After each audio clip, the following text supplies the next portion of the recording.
Alright, what's up folks? Rich Fantassel with you, giving you the recap of last night's game. The Dolphins getting the 27-20 victory over the Patriots. Miami drops to 6-7.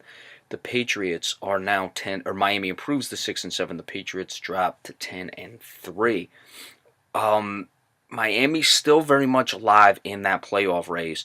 They are one game back of the mess of teams that are 7-6, controlling the last spot. The top spot is controlled by the Tennessee Titans, who are 8-5. Then you have some questions with Marcus Mariota. Tennessee certainly does not look nearly that good.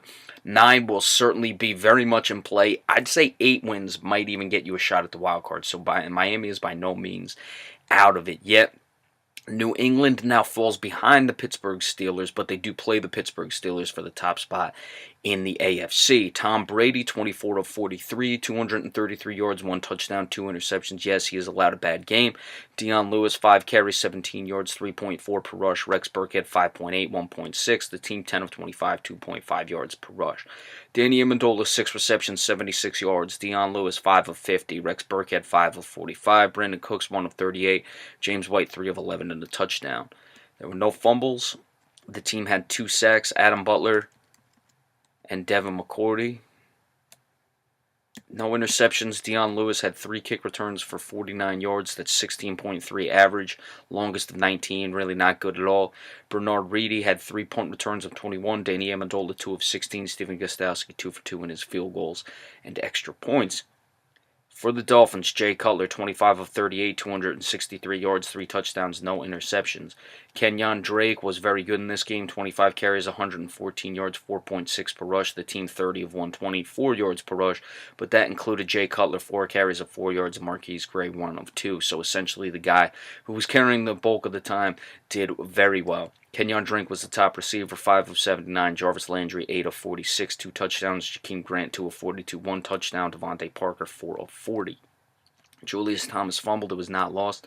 The team had 2 sacks, Jordan Phillips and Ndamukong Suh.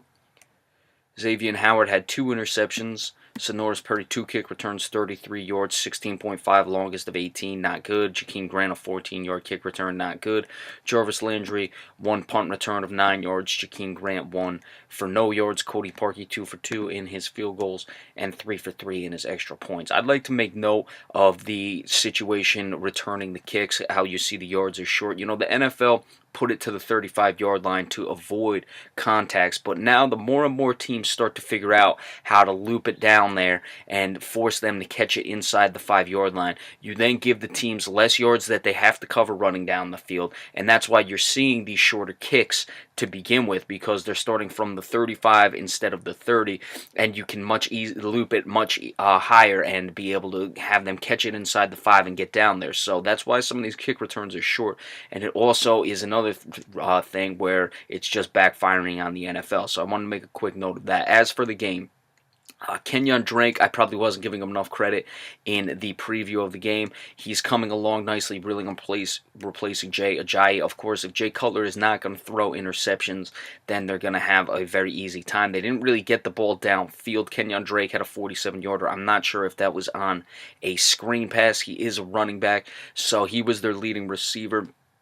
Jakeem Grant had a 25-yarder, but other than that, just the aerial assault you weren't seeing from the Miami Dolphins. Now, it's nice to see them not force Jay Cutler to really go downfield and limit his turnovers that way, but you have these weapons you'd like to see them try. Of course, their defensive line played very well. New England, look, it was just a bad game. They struggle in Miami at times. The Dolphins, I'm not really worried about the Patriots at all. This is really about the Dolphins, what they need to do. They have to, like I said, I would expect that 8-8 is not going to get in, but you may have a shot at 8-8. Again, it depends on where the 8th loss comes. I don't ever like to, act like there's some mystical stuff going on here, but say you drop to 6-8, everyone's gonna say, oh, you're out of it, you're out of it, you're out of it, even if you're not mathematically eliminated. If you get to 7-7 and 7-8, you may approach the last game and still not technically be eliminated. So, that certainly changes things. If you're 7-8 in the last week and you're not eliminated, then you're just like, okay. But if you're 6-8 and everyone tells you you're eliminated, even though you're mathematically not, it kind of becomes a self-fulfilling prophecy in that regard. But certainly at 9-7, you have a very good chance. It might not get you into 9-7, but you would still be very close. And like I said, none of those teams that have 6 losses, I don't see any of them sweeping their way out. I don't see a team like Tennessee not struggling down the stretch. But it's important to keep attacking with the running game, and Jay Cutler, of course, not turning it over. But I would expect at some point Jay Cutler is going to break your hearts, as he always does. All right, we will give you the updates of the injuries tomorrow. Got to, of course, talk about that Carson Wentz situation. And remember, we appreciate all subscriptions. We'll see you next time. Thank you.